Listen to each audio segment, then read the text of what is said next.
Hi hello welcome back to my YouTube channel. ఈరోజైతే 60 days ఛాలెంజ్లో 7th day. నేను last వీడియోలో చెప్పాను కదా, నాకు హాస్టల్కి వెళ్ళాలని అస్సలు లేదు, నాకు వెళ్ళాలనిపించట్లేదు అనేసి. ఫైనల్గా ఎలాగలాగా అయితే వచ్చేసాను, కానీ మనసు మొత్తం ఇంటి దగ్గరనే ఉంది. 1 వీక్ ఉన్న ఇంటి దగ్గర, కానీ ఇంకొక 1 వీక్ ఆర్ ఇంకొక 10 డేస్ ఇంటి దగ్గర ఉంటే బాగుండు అని మనసు ఎందుకో చెప్తా ఉంది. నేను ఇంటర్ నుంచి హాస్టల్లోనే ఉన్నా, కానీ నాకు ఎప్పుడు ఇలా అనిపించలేదు. ఫర్ ద ఫస్ట్ టైం నాకు ఇట్లా అనిపిస్తుంది ఇంటికి వెళ్ళాలనేసి.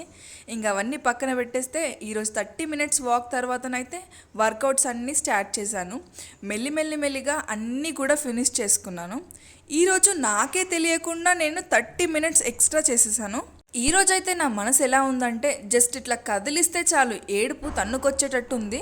కానీ వాటిని అన్నిటినీ ఓవర్కమ్ చేసేసి ఫైనల్గా అయితే నా వర్కౌట్స్ అన్నీ ఫినిష్ చేయాలనేసి పంతం పట్టుకొని ఉన్నాను. ఇంకా ఫినిష్ చేసేసాను. అంతే. ఈ వీడియో నెక్స్ట్ వీడియోలో కలుద్దాం.